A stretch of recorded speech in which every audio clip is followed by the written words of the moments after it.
오늘 요한계시록 14장을 강해하도록 하겠습니다. 교독하죠. 또 내가 보니 보라 어린 양이 시온산에 섰고 그와 함께 14만 4천이 서 있는데 그들의 이마에는 어린 양의 이름과 그 아버지의 이름을 쓴 것이 있더라.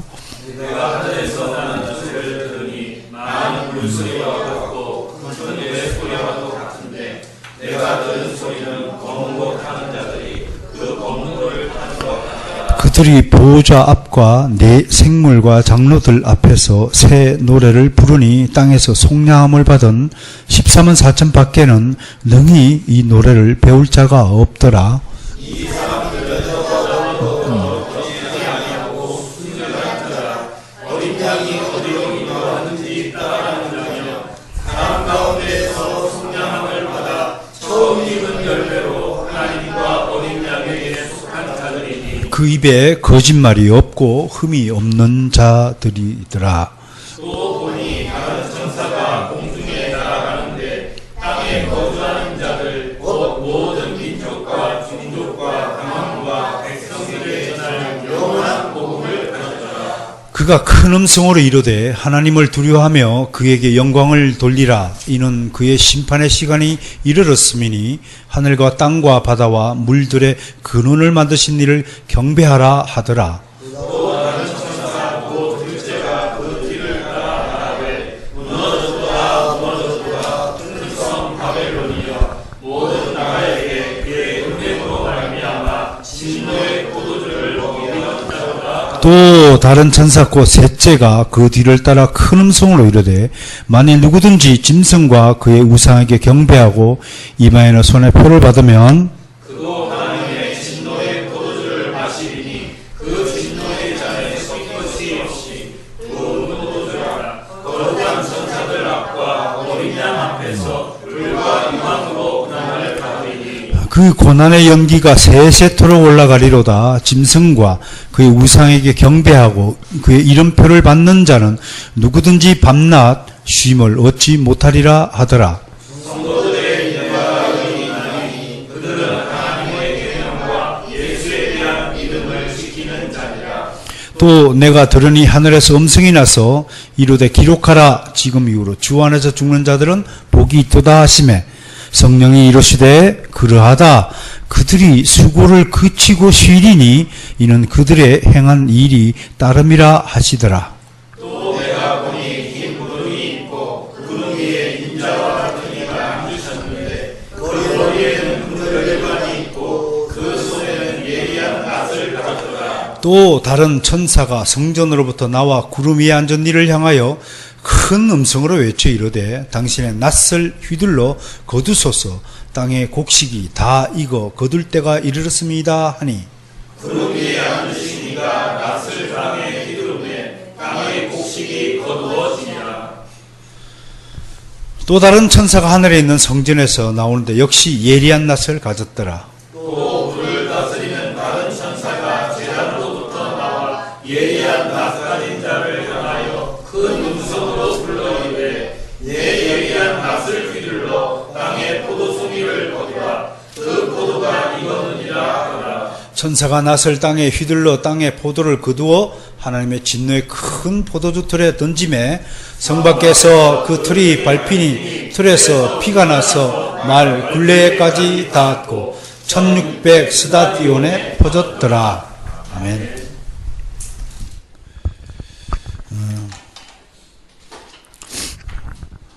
연휴에도 불구하고 또 수요 예배에 참석하신 여러분들을 주의 이름으로 축복합니다. 또 영상으로 함께 예배에 참석한 분들에게도 동일한 하나님의 복을 전합니다. 요한계시록을 강해하고 있는데 오늘은 14장을 강해할 순서가 되었습니다. 또 여러분들의 기억을 되살리기 위해서 계속 또 복습하는 노력도 기울이지 않아야 되겠습니다. 알다시피 요한계시록의 구조에 대해서는 여러 가지 구조 분석이 있다. 이렇게 첫 시간, 둘째 시간에 제가 소개한 바가 있습니다. 첫 번째로는 시제로 보아서 과거, 현재, 미래의 가지고 기준을 가지고 구분하는 방식인데 이건 아주 옛날 방식이라고 제가 소개했습니다. 지금은 거의 이 방식을 사용하지 않습니다. 그래서 우리 첫 번째 시간에 1장은 요한이 과거에 본 것이다. 또 2장 3장은 요한이 현재 보고 있는 것이다. 나머지 4장부터 끝까지는 미래에 일어날 일을 미리 보여주실 것이다 라고 이야기하는데, 사실은 좀 타당하지 않는 것은 또 계속 그 미래에 있는 사건 중에서도 과거의 일이 등장하고 지금 현재의 일이 등장하고 겹치기 때문에 그러한 분석은 좀 적절하지 않다, 그렇게 말씀을 했습니다. 그럼에도 이런 구조를 분석할 수 있는 것은 참고적으로 우리에게 도움이 된다라고 소개를 한 바 있습니다. 두 번째는 환상을 기준으로 이렇게 분석하는 것입니다. 요한계시록은 전부 몇 가지 환상이 나온다 그랬죠? 4분의 환상을 본 것이 기록되어 있다. 내가 성령에 감동되어 라는 단어를 가지고 보면 1장 10절에 성령에 감동된다. 또 4장 2절 또 이런 것들을 통해서 성령에 감동되어 라는 단어를 중심으로 보면 새로운 환상들을 4차례 걸쳐서 사도 요한이 보고 있는 것으로 이렇게 기록되어 있습니다. 첫 번째 환상은 1장부터 3장까지가 첫 번째 환상에 관한 이야기고, 우리가 지금 다루고 있는 4장부터 16장까지가 두 번째 환상이고요. 17장부터 20장까지가 세 번째 환상이고, 21장부터 22장까지가 네 번째 환상이다. 환상을 기준으로 이렇게 구분하고 있고, 이제 제가 여러분들에게 소개한 것은 기성전결 드라마틱한 구조를 가지고 분석을 하고 있다. 그건 이제 첫 번째 요한계시록 1장은 이제 서론으로 봐야 된다. 예수 그리스도의 참 모습을 환상 가운데서 보이게 하시면서 그분이 바로 우리의 구속주의 동치자다라는 것을 설명한 다음에 기성전결 구조를 가지고 있다. 그래서 2장부터 5장까지는 땅에 있는 지상교회에 대한 이야기를 하고 난 다음에 6장부터 16장까지는 교회를 핍박하는 자들에 대한 심판 이야기가 있고요. 그 다음 결론적으로 17장부터 22장까지는 승리한 교회의 미래에 관한 모습들, 우리들에게 소망을 심어주는 그런 찬란한 모습들이 기록되어 있다. 그 와중에 이제 신학자 보링의 의견에 따르면 이런 드라마 가운데에서 그 요동치는 그 억수같이 쏟아지는 불과 유황의 심판 아래에서도 잠깐 카메라가 비춰주는 장면들이 있는데 그것을 막간 드라마라고 그런다. 그래서 6장의 7인 심판 뒤에 잠깐 7장에서 막간 드라마가 펼쳐져서 카메라가 갑자기 심판 장면에서 그럼에도 불구하고 보호받는 교회의 모습을 비춰주고, 또 8장과 9장에서의 나팔 심판 이어서 또 15장 16장 대접 심판이 있기 직전에 10장부터 14장까지 또 카메라를 하늘에서 떨어지는 엄청난 심판의 장면에서 또 교회의 모습을 비춰주고, 구속받은 14만 4천 명의 성도들의 모습을 비춰주면서 카메라 방향 전환을 통해서 그 엄청난 심판의 와중에서도 하나님은 끝까지 자신의 성도들을 보호하신다, 교회를 지키신다 라는 메시지를 우리에게 강력하게 던져주고 있다고 할 것입니다. 또 오늘 제가 여러분들에게 좀 소개하고 싶은 것은 교회론을 중심으로 요한계시록을 또 살펴보는 일도 우리가 게을리 하지 말아야 한다라고 하는 것입니다. 그러니까 1장부터 3장까지는 뭐냐면 예수 그리스도의 통치 아래에 있는 교회를 이야기한다면 4장부터 7장까지는 예수님이 어떻게 교회를 보호하는가라는 이야기를 하고 있다고 하고, 8장부터 11장까지는 교회를 핍박하는 자들에 대한 심판, 경고가 일어나고요. 그 다음에 오늘 다루고 있는 12장, 14장에서는 도대체 교회를 박해하는 자들이 누군가? 그래서 12장에서는 용이 등장하고 또 두 짐승이 등장하고, 그러면서 우리가 지난 시간에 용과 두 짐승의 본질이 무엇이었는가 사탄의 속성이 무엇인가? 그것은 첫 번째로 하나님을 흉내내는 자다. 하나님 보좌를 찬탈하고자 호시탐탐 노리는 자다. 하나님 보좌를 자기도 그런 보좌에 앉고 싶어하는 것들. 이런 것들이 사탄의 첫 번째 속성이고, 두 번째는 이제 패러디의 천재다. 모방의 천재다. 예수님이 그 금면류관 쓰시고 7뿔 7별 가지니까 지도 막 6머리를 가지고요. 또 10뿔을 가지고 막 10왕관을 쓰고 이렇게 패러디를 하고 있고, 자기도 죽은 자를 살리고 막 이러잖아요. 막 그대로 따라서 하고. 근데 이 사람에게는, 이 존재에게는 뭐가 없습니까? 창조의 능력이 없고 사랑이 없는 거예요. 결과적으로 사랑이 없는 거예요. 그러니까 사탄의 속성은 자기 나름대로 정당한 명분을 만들어서 일어나지만, 결코 이 사람의 동기는 이 자신의 수하를 살리고자, 영생을 주고자 꾀하는 것이 아니라 멸망에 처하고자, 자기 수하에 두어서 복속해 하고 자기 마음대로 지배하고자 하는 속성이 아주 본성이다. 그런 것들을 우리가 한번 살펴보았습니다. 자, 오늘 14장 이야기를 할 텐데요.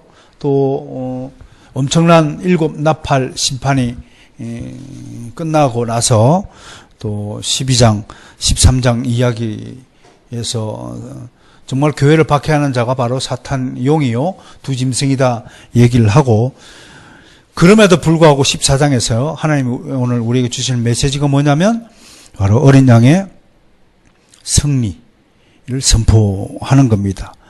어린 양으로 말미암아 교회는 결코 그들에게 멸망당하지 않고 승리한다.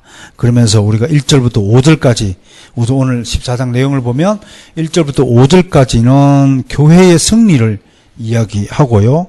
그 다음에 6절부터 13절까지는 또 신분을 알 수 없는 새 천사가 등장하여서 영원한 복음을 선포하고, 또 짐승을 경배하는 자들의 아주 그 초라한 최후를 묘사하면서 그들의 죽음과 성도들의 죽음이 어떻게 다른가를 설명을 합니다.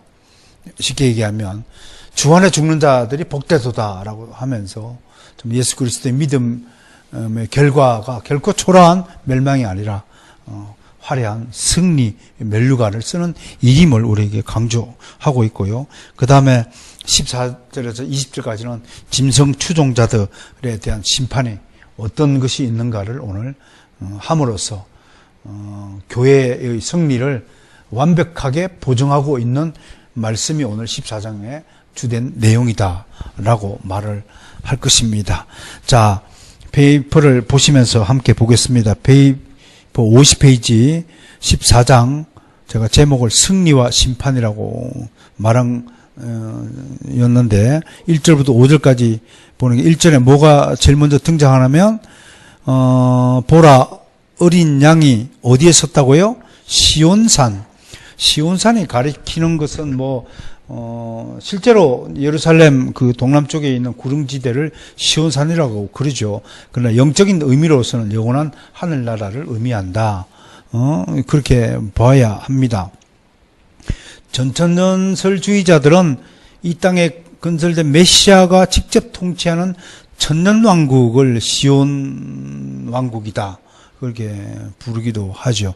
그래서 지금도 미국에서는 시오니즘주의자들이 이제 이상한 교리를 신봉하면서 자신들만이 천년왕국에서 영원히 살아가는 존재다라고 주장하면서 활약하고 있는데, 우리 개혁교회 성도들 치고 그런 얄궂은 교리에 미혹당할 성도는 없을 것이라고 생각합니다. 자, 이 섰고 그 시온산에 어린 양이 섰으며 그와 함께 누가 섰냐면 14만 4천이 서 있다. 이 얘기는 이제 모든 구속받은 성도들의 총수를 숫자적으로 14만 4천인데 12 곱하기 12 곱하기 1000 그럼 14만 4천이 나오죠. 그죠? 12라는 수는 완전 수죠, 그죠?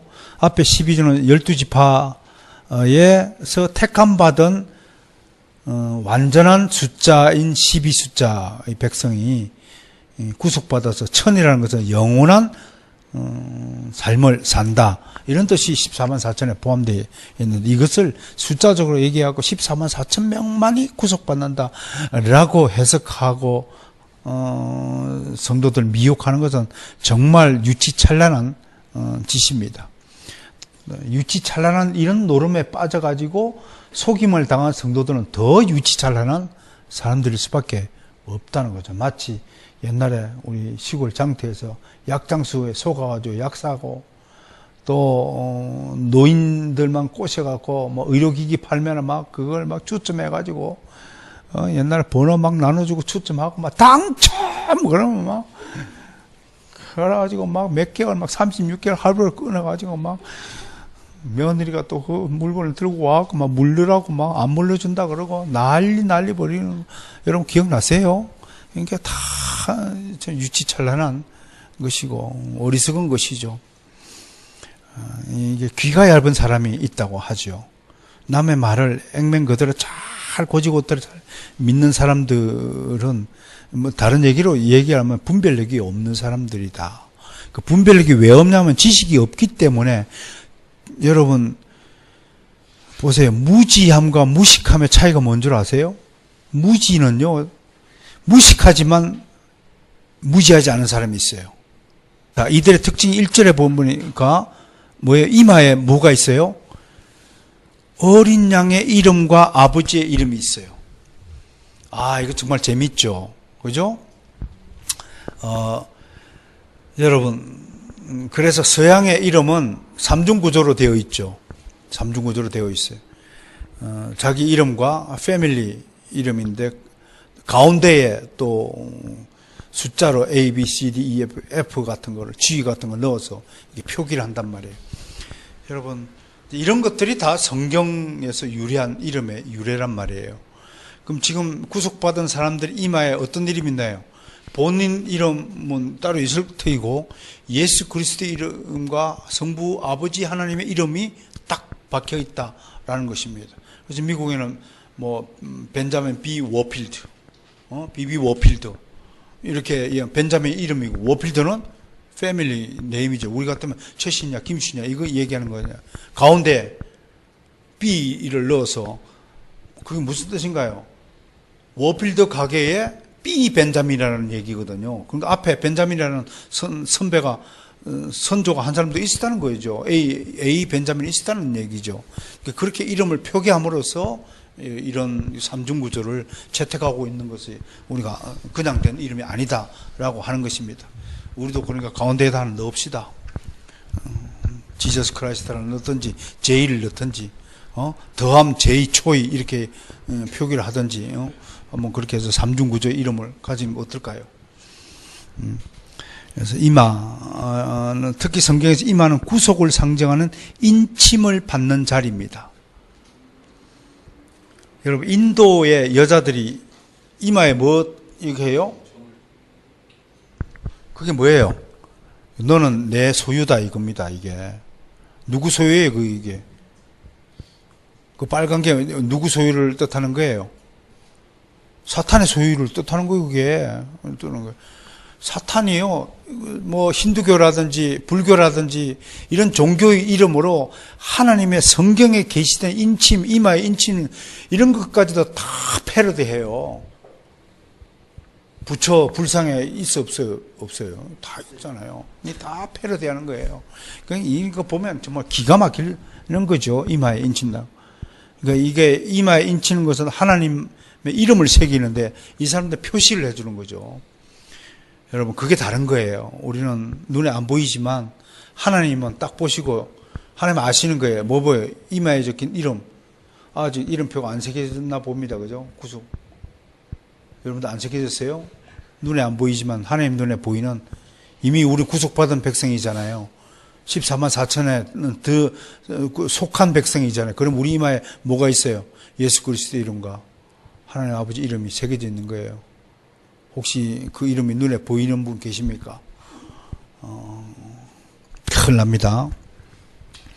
옛날에 어떤 부흥사 사기꾼이 그랬잖아요. 이런 것들 요한계시를 연구해놓고 탁 이말 치잖아요. 탁 치면서 아직 이름이 없구만! 그래가지고 우습게 막 해가지고 어떻게 하면 이름을 새깁니까? 한테 막 이거 결국 많이 내라고 말이야. 새겨준다고. 그런 게 통했던 시절이 있죠. 그죠?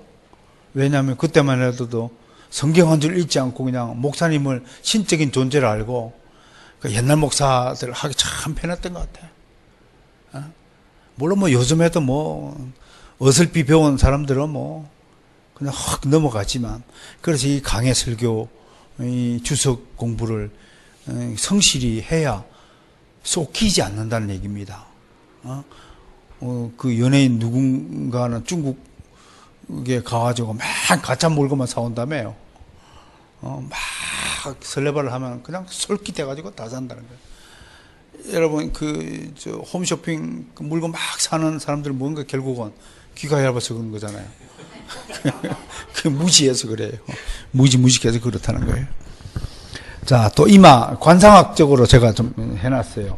이마는 사람의 얼굴에서 가장 넓은 곳으로 햇볕을 많이 받는 자리로, 하나님의 은혜를 받는 자리로 알려져 있어요. 이건 유대 사회에서 그렇게 알려져 있죠. 관상에서도 이마는 좋은 기운이 내려앉는 자리로 봅니다. 그래서 옛날 사람들은 절대로 머리칼로 이마를 가리지 않았습니다. 요즘에는 이마 가리는 헤어스타일이 유행이 돼가지고 있는데, 저도 단 한 번도 이마를 가리는 헤어스타일 가져본 적이 없어요. 그래서 옛날에는 중세시대 때는 하나님의 백성은 절대로 이마를 가리면 안 돼요. 지금도 우리 개혁교회 전통은 이마를 가리지 않도록 하는 거예요. 그래서 여자들은 반드시 머리를 내리지 않고 뒤로 이렇게 넘기는 거. 그러니까 우리 조선시대 때 정말 대단한 게 뭡니까? 조선시대 여자들이 머리카락 내리는 거 보셨어요? 다 뒤로 빗어가지고 넘겼어요. 이런 것들이 그냥 무심코 지나가면 안 됩니다, 여러분. 왜 그렇게 조선시대 여자들이, 남자들이 전부 머리를 뒤로 벗겨서 넘기는가? 이마를 탁 까서 넘기는 건가? 보셔야 됩니다. 히피족 머리를 까요 내려요. 음악하는 놈들, 또 이상한 사상주의하는 다 아무튼 내리고 있습니다. 아무튼 머리카락 내려갖고 요즘에는 이만큼 가려가지고 또 어떤 놈은 눈까지 가려가지고 이렇게 있대. 아무튼 그건 여러 가지 영적으로 봐도 좋지 않습니다. 그러면 이마를 가리는 것은 영적으로 하나님의 은혜를 받지 못하는 거 해석됩니다. 그래서 유대인과 아랍인들 한사코 이마 가리는 걸 거부해왔고, 우리 조선 백성들도, 우리 조상들도 한사코 이마를 가리지 않았습니다. 그래서 상투를 트는 겁니다, 이게. 상투를 트는 겁니다. 그런 점을 상식적으로 좀 알아줬으면 좋겠어요. 2절에서 있더라 보니까 지금 하늘의 장면을 봅니다. 2절에 갑자기 하늘에서 나는 소리가 있는데, 많은 물소리 같고 우레소리 같고 번개소리, 뇌성이라고 보내죠. 그다음 금은고 타는 소리 같더라. 이거는 천사들의 합창소리일 때다. 큰 뇌성은 위엄과 승리의 노래를, 금은고 타는 소리, 아름다운 선율과 화음을 얘기한다. 그러니까 우리가 이제 이 합창하고 찬양할 때 음악이 어때야 됐는가? 음악이 힙합처럼 막 경박하고 막 전자 기타를 사용해갖고 막 북소리인 게 아니라 어떻게 하고 있어요? 금은고 타는 소리를 대변할 때 아름다운 선율과 하모니, 화음으로 주로 이제 부르잖아요. 아카펠라, 보통 개혁교회 찬송 중에는 대륙의 전통은 악기가 없이 시편 찬송을 합니다. 스코틀랜드 같은 경우는 악기가 없이, 그게 이제 장로교회에서는 악기를 사용하지만, 많은 개혁교회 전통은 거의 악기를 사용하지 않습니다. 그런 측면에서 보면, 그럼 어떻게 하냐? 그냥 사람들이 아카펠라로, 거기 테너 다 있는 거야. 베이스, 또 알토, 소프라노, 4가지 화음 맞춰갖고 자연적으로 나오는, 자연적으로. 그러니까 전에 우리 어찌하여 어찌하여 주 보혈을 날 위해 흘려 주셨나. 참, 그거 우리 악보 어디 갔어요? 있어요? 한번 오랜만에 불러봅시다. 그런 노래는 스코틀랜드에서 그 아카펠라로 다 부르잖아요. 그 정도, 그러니까 스코틀랜드에 있는 그리스도인들은 그만큼 찬송에 대한 이해도라든지 신앙에 대한 수준이 완전히 다른 거죠. 그런 분들이 솔직히 말해서 한국 교회 이 그리스도인들 모습 보면 참 진짜 많이 안타까워할 것 같아요. 그분들 삶 자체가 신앙이니까, 삶 자체가 예배고, 삶 자체가 늘 만나면 모이서 길거리에서 기도하고, 지나가다 보면 오랜만입니다. 나이스 미츠 그래놓고 I pray for you 다 기도해주고 같이 가고 헤어지고 이런 것도 일상적으로 돼 있잖아요. 늘 주 안에서 평강 God bless you 그렇게 인사 할렐루야 인사를 나누고 이게 몸에 배었거든요. 근데 우리하고는 완전히 좀 딴판이죠. 사실은 그런 아름다운 광경을 좀 우리가 이상적으로 그리면서 그 나라 사람들만 그렇게 신앙하는 것이 아니라 우리도 이 땅에서 비록 종교다원 국가에 살고 있고 기독교가 여러 종교 중에 한 종교로 취급받고 있는 열악한 환경이 있지만 우리끼리라도 그렇게 인사를 하자 이겁니다. 우리끼리라도 좀 포옹을 좀 하고 우리도 뽀뽀를 3번씩 할까 앞으로 만나서 포옹을 하고 그러니까 그런 측면에서 우리가 얼마나 유교적 문화에 찌들어 있는가, 얼마나 서로 인사를 나누고 몸을 교환하고 포옹하고 허깅하는 것을 거북게 하는가. 왜냐하면 유교는 사람과 사람의 예를 강조하는 주의자니까 이게 점잖게 그 인사가 뭡니까? 좋은 아침에 이렇게 굿모닝 이렇게 이제 밥은 잘 드셨습니까? 밥 먹는 것 같이 인사를 하는 유일한 백성이 우리나라잖아요. 경상도 말로 진지 드셨습니까? 그게 인사 아닙니까? 밥 먹는 것 같이 인사를 해야 하는 불쌍한 우리 민족이잖아요. 하나님 안에서 평강을 주 안에서 평강을 할렐루야 이렇게 인사하는 백성과 밥 먹으십니까? 그렇게 만나면 인사하는 것이 수준이 같은 수준이 있을 수가 없지 않겠습니까? 이런 것들 생각하면서 정말로 하나님 나라의 이 문화, 하나님 나라에서 행동해야 될 우리 그런 아름다운 예법들을 우리가 스스로 좀 구현해내고 실제 삶에서 그렇게 실현해내는 것들도 필요하다 이런 것이라고 봅니다. 천사들 합창소리 그러니까 찬송에 대해서 특히 개혁교회는 찬송의 아름다운 선율과 조화를 매우 강조하거든요. 그래서 저도 그게 음치는 아니잖아요. 참 이게 노래할 수 있는 능력을 주셨다는 것이 너무 감사해요. 우리 서창원 목사님이 요즘 고초가 심한데 그럼에도 가끔씩 그분의 그 찬송하는 목소리 듣고 싶을 때가 있어요. 정말 목소리 굉장한 목소리를 하나님께 선물로 받으셨잖아요. 자, 그 다음에 아주 재미나는 것이 나오는데 3절 이야기가 새 노래에 관한 이야기입니다. 구속받은 사람들은 새 노래를 부른다라고 여기에는 두 가지 의미가 있어요. 새 노래부터 하면요. 첫 번째, 우리는 구원받기 이전에 부르던 노래는 세상 노래죠. 그죠? 그러니까 그런 측면에서 세속적인 노래가 아닌 노래를 새 노래라고 할 수 있어요. 근데 두 번째, 이거는 하나님 나라 교회 안에서 불려진 노래는 거룩한 노래여야 한다. 왜? 구속을 받았다는 것은 거룩한 백성이 되었다는 것이죠. 그러니까 여기서는 새 노래는 다른 말로 하면 경박하지 않은 경건한 노래를 의미한다고 말하는 것입니다. 그래서 교회 안에서 함부로 북치고 장구치고 깽가리치고 막 요란 법석을 떠는 그런 것들을 경계하라고 하는 것입니다. 왜 그럴까요? 사람은요 요물이라서요 이 리듬에 따라서 몸이 움직여지는 존재입니다. 시편 찬송을 하면 너와 내가 함께해서 노래 부르자 막 이러면 자동으로 사람 전 시간에 예배 시간에 찬송을 그렇게 부르면 어떻게 할까요? 뭐 들떠 이렇게 예배 들을 거 아니에요. 그러면 얼마나 하나님 앞에 그 경박해지게 가요.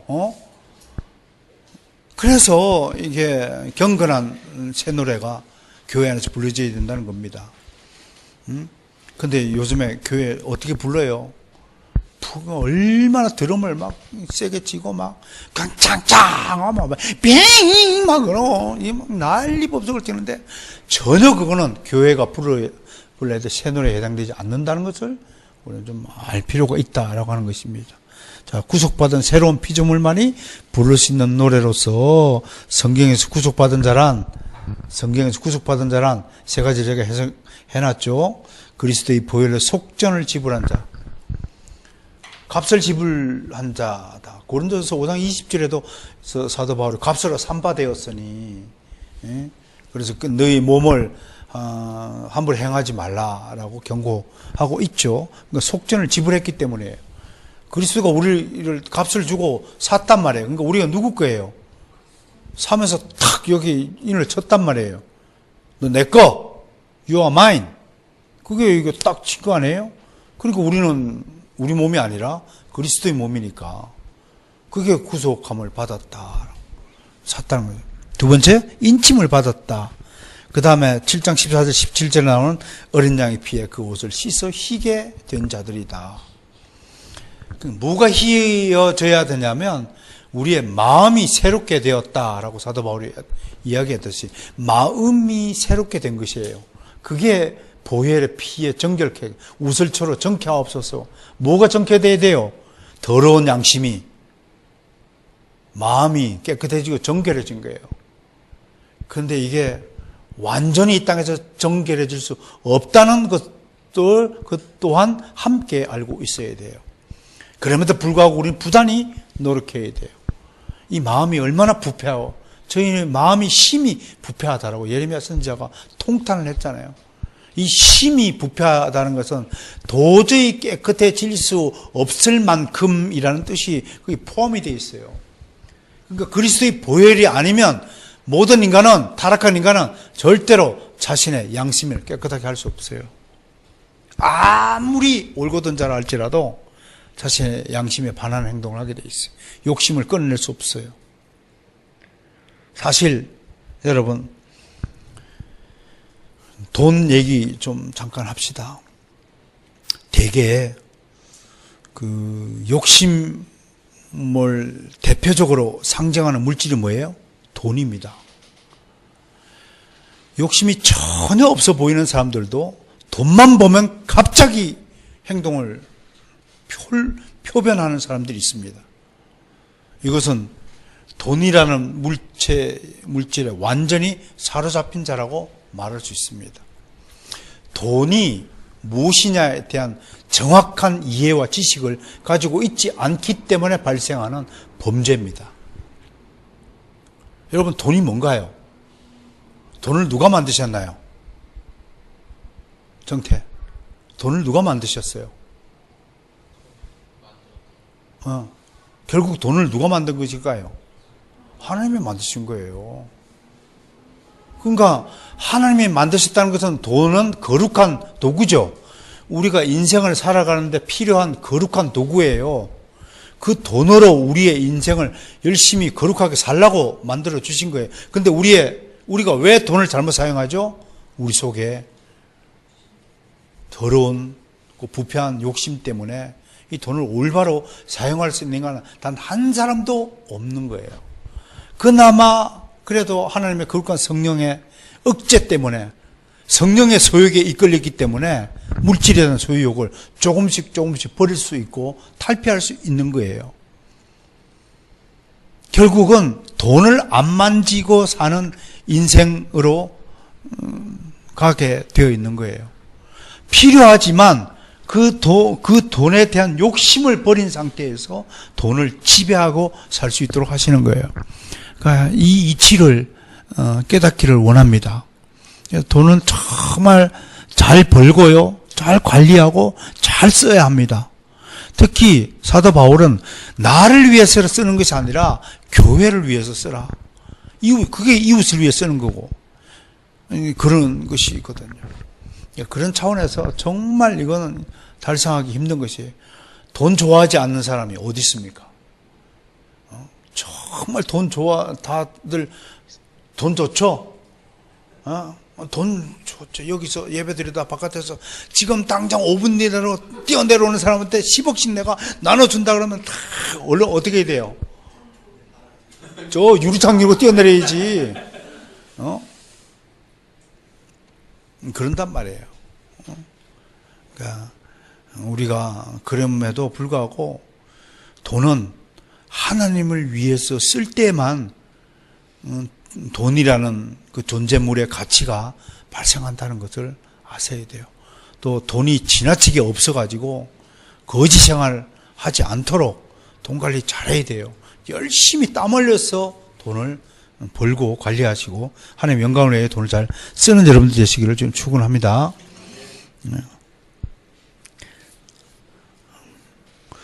유럽의 영국인가요? 제일 나쁜 세 가지 인간형 중에 하나가, 한국의 부자들은, 어떤 부자들 그렇게 얘기를 한대요.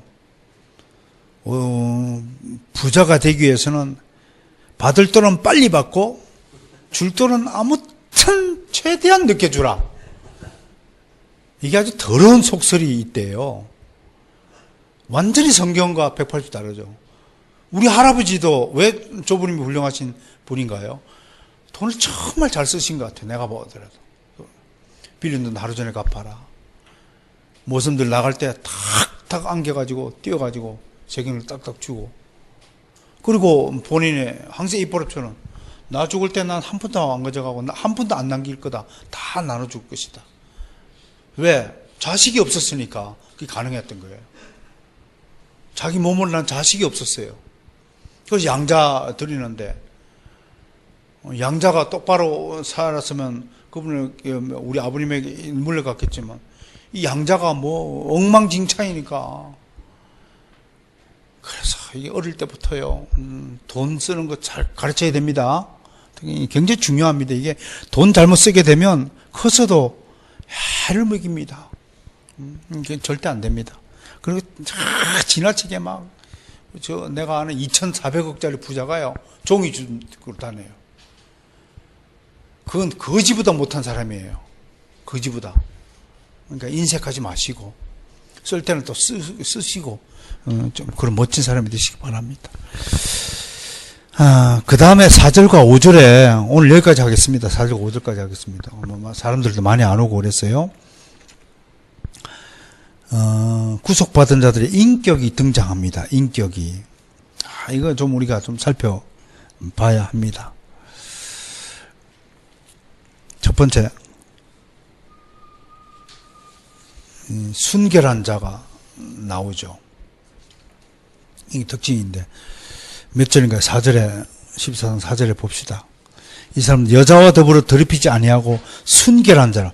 첫 번째 인격이 뭐예요? 구속받은 자의 특징이, 첫 번째 특징이 순결한 자. 어떤 사람은 뭐 6가지 특징이라고 7가지 특징을 하는데 한 5가지로 요약을 해보면요, 순결한 자는 1차적으로는 부부 이외의 성적 순결을 지켜야 된다라고 말하지만, 이 구절이 말하는 것은 지향한 건 뭐냐면 하나님 이외의 다른 우상을 숭배하는 것들에 대한 경고입니다. 그러니까 세상을 사랑하는 것, 그리스도인이면서 세상적인 방식을 통해서 세상을 살아가는 모든 행위를 불결한 자라고 말하는 것입니다. 우리 요한 1서 1장인가요? 3장인가요? 요한 1서 가봅시다. 찾아보면. 요한 1서 1장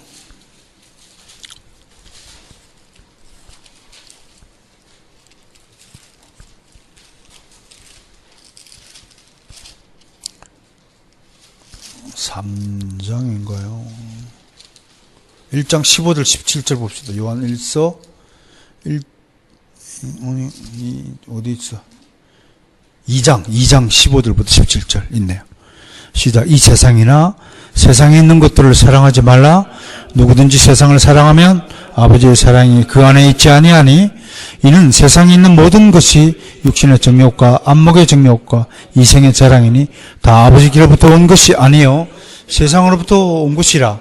이 세상도 그 정욕도 지나가되 오직 하나님의 뜻을 행하는 자는 영원히 거하느니라. 아멘. 자, 이 구절을 통해서 우리가 세 가지 알 수 있어요. 첫 번째, 우리 안에는 하나님이 주신 것과 세상이 준 것이 동시에 소유되고 있다. 그거 알 수 있죠, 그죠? 그렇죠? 근데 세상이 준 것, 세상에게서 받은 것의 세 가지 특징이 뭔가요? 육신의 정욕, 안목의 정욕, 이생의 자랑. 이걸 인격적으로 이야기하면 육신의 정욕은 뭘까요? 여기에 먹고 마시고 즐기는 거 다 있는 거예요.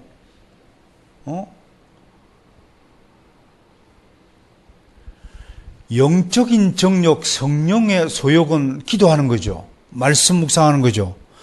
말씀과 기도하지 않는 모든 것은 다 육신의 정욕으로 봐야 돼요. 그 다음 안목에 뭐예요? 정욕이 뭔가요? 이거 다른 말로 하면 뭐냐면요, 욕심을 말하는 거예요. 안목의 정욕, 눈은요, 어제 30평 아파트 샀으면요, 내일은 이놈은 눈이 더 밝아져 가지고, 여러분, 아담과 하와가 눈이 밝아졌다는 건 무슨 뜻이에요? 갑자기 욕심이 생긴 거예요. 더 좋은 거 갖고 싶은 거, 더 높은 자리에 오르고 싶은 거 한도 없어요. 가지고 싶은 것은. 99억 가진 자는 1억을 더 채우기 위해서 목숨을 거는 거예요. 이게 안목의 정욕. 눈이 달라졌어요. 눈이 욕심이에요. 차도 마찬가지예요. 처음엔 아이고야, 그 차를 보고 내가 어떻게 잘하는지, 요즘엔 아주 당연한 것처럼 이보다 더 좋은 차는 없나 하고 쳐다보고 있는 제 자신을 보고 섬뜩해지더라고요. 야, 내가 이런 자였구나. 더 좋은 옷 입고 싶고요. 뻐기고 싶고 막. 그거는 내가 마치 15살 청소년 시절 때였다면 그건 이해가 가요. 철부지 시절이었으니까. 그래서 사람은 철이 나야 한다라고 말하는 거예요. 평생을 철이 안 나는 사람이 있어요. 철이 안 났다는 건 뭔가요? 하나님의 뜻과 마음을 모른다는 거예요. 하나님이 무엇을 나한테 원하시고 무엇을 맡겼는가, 어떤 일을 맡겼는가를 깨닫지 못하는 사람은 죽을 때까지 철이 없는 거예요. 그런 점에서 우리 행복해야 됩니다. 나는 하나님이 왜 나를 목사를 시켰는가를 분명히 압니다. 그 목적 때문에, 그 하나 때문에 내가 살아갑니다. 이제 그 목적 이외에 다른 거는 다 비본질적인 문제입니다. 다 비본질적인 문제예요. 심지어 이 목적, 이 십자가의 목표를 달성하기 위해서는 모든 것을 버릴 수 있어야 합니다. 베드로 보고, 성경에 기록되지 않았지만 네가 나를 따를 수 있느냐? 예, 따르겠습니다. 그럼 네 가진 거 다 버릴 수 있느냐? 예, 가정도 버리고 재산도 버리고 미래에 대한 꿈도 버리고 주님 따르겠습니다. 그래서 주의 제자가 된 거예요. 아마 베드로 마누라는 쌍욕을 하고 난리 벌어지고, 이 배신자야, 가족을 버린 놈이 무슨 주의 제자가 되냐고 세상은 도덕적으로 막 그렇게 비난할 것입니다. 그러나 그 육신의 가족을 지키는 일보다 더 시급하고 중차대한 문제는 예수 그리스도의 제자가 되는 길이라는 사실을 예수님 명백히 선언하시는 겁니다. 그렇다고 여러분들 가정을 다 깨라는 게 아닙니다. 베드로에겐 그 인생이 주어졌다는 것입니다. 하나님이 주신 인생대로 살기를 좀 축원합니다. 그래서 그 분명한 목적의식 가지는 것. 그 다음에 세 번째 특징이 뭐예요? 이생의 자랑. 이게 뭐예요? 자기 중심주의를 말합니다.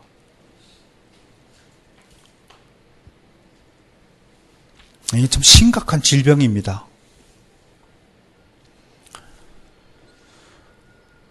우리가 얼마나 자기를 사랑하는지 모릅니다. 자기를 아끼는 자리 모릅니다. 몸이 아파봐요. 남 아픈 건 안중에도 없어요. 내 아픈 것이 급한 거지. 내 배 아파봐요. 옆에 같이 배 아파한 거 그게 눈에 보이나요? 절대로 보이지 않습니다. 내 아픈 것이 최고로 중요한 문제입니다. 내 괴로움이 이 지구상에서 가장 큰 괴로움이고 최우선적으로 해결받아야 될 일입니다. 여러분 영화 보면 그 좀비 영화 한번 보셨어요? 예루살렘 성을 배경으로 찍었는데 좀비들이 예루살렘 성을 넘어오는 것을 광경으로 하나님 왕국의 파멸을 상징적으로 보여준 영화가 있어요. 손을 뻗어가지고요. 막 서로 막 구원해달라고 좀비가 넘어오니까 서로 구원. 그 중에 아무도 내가 이 좀비들을 맡겼으니 여러분들은 담을 넘어 도망을 가시오 하는 사람이 없더라 이겁니다. 누가 그 일을 해야 되겠까요? 그 위급한 순간에. 여러분 누굴 위하여 총은 울리나 마지막 장면 기관 단총을 탁 쓰고 내가 지킬 테니까 다 가시라고. 이야 포세이돈 어드벤처 영화에서 그 목사님이 그 거꾸로 된 배 그 수문을 손을 열고 다 내보내고 자기는 힘이 빠져갖고 밑으로 추락해 돌아가시는 장면. 이런 것이 주의 백성에게 맡긴 사명 아닌가요? 그저 그런데 우리는 어떻습니까? 내가 먼저 me first. 내가 먼저야. 내 배고프면 다 필요 없어. 내 힘들면 다 필요 없어. 이게 여러분 다 자기 중심주의, 자기 사랑, 이생의 자랑, 다 자기가 싸움을 하면 이유를 물어보면 지가 잘못했다는 놈 한 사람도 없어. 제가 시비를 걸어서 싸웠대요. 오늘 저도 저녁을 수환이하고 집사람 셋이 먹었는데 그 어떤 그 방송에서 그 막 그 남편 부부들 나오고 막 시어머니 며느리가 등장하고 하는데 그 아나운서의 그 부인은 지금까지 방송한 그 시어머니가 나를 얼마나 괴롭혀가지고 이 남편은 아들을 잘못 키워가지고 내가 이 개고생을 했다 그러면서도 지 며느리한테 지 아들을 고달 키워놓고 지 며느리 욕을 해. 그리고 지 며느리가 며느리를 또 그 시어머니를 우리 어머님은 우리 아들 자기 남편을 잘못 키워가지고 이렇게 아무것도 못하는 아이를 만들었다고 똑같이 평가를 하는데도 불구하고 절대로 인정 안 해. 저것이 막 화를 내고 막 화면 내고 얼마나 자기 모순이야. 자기는 자기 남편 엄마인 시어머니를 그렇게 욕을 해놓고 며느리를 막 쥐잡듯이 잡는 여자로 시어머니가 되어 있어. 못된 시어머니한테 못된 시어머니가 나오는 거예요. 그래서 얘 말 틀린 거 없잖아요. 도둑놈 집안에 도둑놈 나오고 학자 집안에 학자 나오는 거예요. 누구한테 배웠겠어 그걸. 그런 모순을 가지고 있는 거. 이생의 자랑이라는 이런 것이라는 거 우리 좀 깨닫고 이런 인격에 대해서 한번 좀 생각을 해보자 이겁니다. 그 다음에 또 뭐가 있나요? 어떤 것이 있나요? 구속받은 자의 특징이 요한계시록 14장에 몇 절에 있는데 4절에 어린 양이 어디로 인단지 따라가는 자, 예수 그리스도를 따르는 자, 구속받은 자들은 한마디로 뭐예요? 그리스도인이다. 그렇게 말을 할 수 있습니다. 그 다음에 사람 가운데에서 속량함을 받아. 이거는 택자들을 가리킵니다. 택함을 받은 사람들. 뭐 돼지 가운데 우리가 택함 받은 건 아니잖아요. 그죠? 사람 가운데 택함을 받은 자들이다. 그렇게 얘기하고. 그 다음에 처음 이건 열매다. 이거는 우리가 예수께 바쳐진 산재물이다. 바쳐진 산재물이다. 산재물 중에서 생명으로 제물을 드린 자들, 순교자들이 가장 큰 상급을 받는 산재물이더라. 그 얘기를 하는 것이죠. 그 다음에 하나님과 어린 양에 속한 자들이다. 이거는 아까 고린도전서 6장 20절 말씀대로 값으로 산 것이 되었다라고 얘기한 것처럼 고린도전서 6장 20절을 한번 보고 갑시다. 여러분들의 기억을 위해서 우리가 구속함을 받은 자들이 어떤 존재냐? 아까도 설명했다시피 20절 6장 20절 시작 값으로 산 것이 되었으니 그런즉 너희 몸으로 하나님께 영광을 돌리라. 우리 몸마저 주님 것이라서 함부로 움직이면 안 됩니다. 우리 몸은 이제 하나님 나라를 위해서 봉사하는 도구가 되어야 됩니다. 그러니까 열심히 교회를 위해서 또 하나님 나라를 위해서 이웃을 위해서 나 자신의 유익을 위해서 이 몸을 쓰지 말고 잠자는데 게으름에 빠지는데 이 도구를 쓰지 말고 좀 유익하게 하나님 나라를 위해서 교회를 위해서 쓸 수 있는 몸이 되시기를 축원합니다. 그 다음에 거짓말을 하지 않고 5절에 봐요. 거짓말이 없고 흠이 없는 자라. 이 이야기는 우리말로 하면 거짓말이 없고 흠이 없는 자가 따로도 되어 있지만 거짓말하지 않는 자가 흠이 없는 자라고 얘기하는 겁니다. 왜냐하면 요한복음 8장 44절에서 마귀를 저는 처음부터 살인한 자요 거짓의 아비라고 얘기했거든요. 그러니까 거짓말하는 것 저도 참 이것 때문에 많은 고민을 냈고 회개합니다만 이게 상시적 거짓말이라는 게 있어요. 이게 무슨 뜻이냐면 그냥 버릇처럼 아니라고 얘기하는 것 굉장히 많아요. 자기 속을 들키지 않기 위해서 자기를 보호하기 위해서 하는 말 그런 걸 상시적 거짓말이라고 얘기해요. 굉장히 많아요. 굉장히 많다고요. 너 저 사람 예를 들어서 미워하냐? 그러면 아니 안 미워해? 이거 다 거짓말이에요. 속을 미워하면서 들키기 싫어해서 하는 것 이런 것들이 있단 말이에요. 우리 속에 그 얘기는 뭔가요? 우리가 양심이 완전히 깨끗함을 받지 못하고 있다는 겁니다. 여러분 흠이 없습니까? 우리 한번 꼬치꼬치 한번 따져봅시다. 성질머리부터 시작해가지고 하나님 앞에 어디 칭찬받을 만한 구석이 어디 한 군데 있으면 얘기를 해보자고요. 솔직히요. 없을 거예요. 근데 우리는 자랑하잖아요. 내가 이 정도면 괜찮으니 속에 그런 생각이 있다면 그건 이생의 자랑이고 안목의 정욕이고 육신의 정욕에 빠진 것이고 이것들은 하나님께 온 것이 아니고 세상에게서 받은 것이라고 요한일서 분명히 증언합니다. 그럼에도 우리 괴로워하지 않잖아요. 우리 속에 온통 가지고 있는 것은 세상 것밖에 없으면서 하나님이 주신 이 조그마한 믿음 하나 가지고 겨우 버텨가면서 그래도 지 잘났다고 그냥 잘났다고 속으로 온갖 교만을 다 떨고 온갖 사람을 보고 저 사람 저렇게 생겼어? 저 사람 믿으면 저래?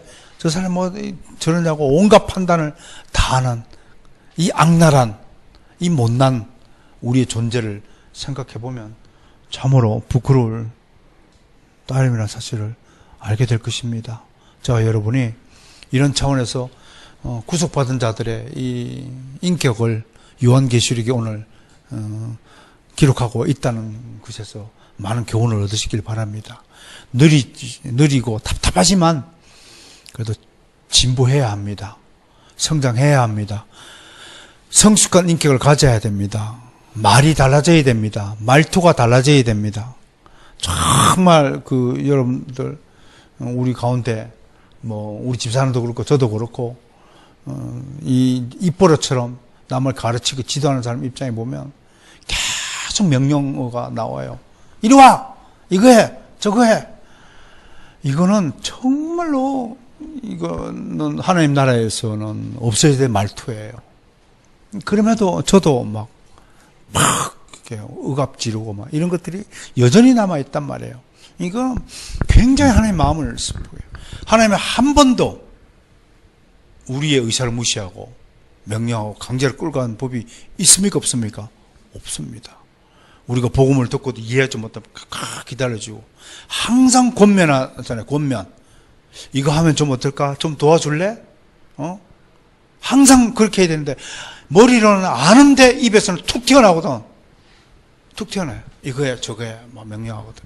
그러니까 이런 것들부터 시작해서 우리의 생각들, 양심들, 돈에 대한 가치관들, 세속적인 가치관들 이런 것들이 얼마나 우리가 수순받아야 되고 고침을 받아야 되는 존재인가. 완전히요 중환자실에 누워있는 꼴이라는 사실을 아시기 바랍니다. 그러니까 자기 교만의 자리에서 내려오고 자기가 좀 괜찮은 존재라고 생각하는 것을 완전히 뿌리째 뽑아버리시고, 겸손의 자리라는 것은요 정말 우리가 주께서 나를 값으로 준 대속물이라는 것. 그래서 나는 내 것이 아니라 주님이 인침받고 주님의 소유물이라는 것, 주님이 쓰시고자 하는 대로 나는 살아야 된다는 것. 그 중에 하나가 정말 순결해야 된다는 것. 그 다음에 그리스도를 따르는 자가 되어야 된다는 것. 이런 것들을 좀 생각하시면서 오늘 요한계시록 말씀의 강해를 마치도록 하겠습니다.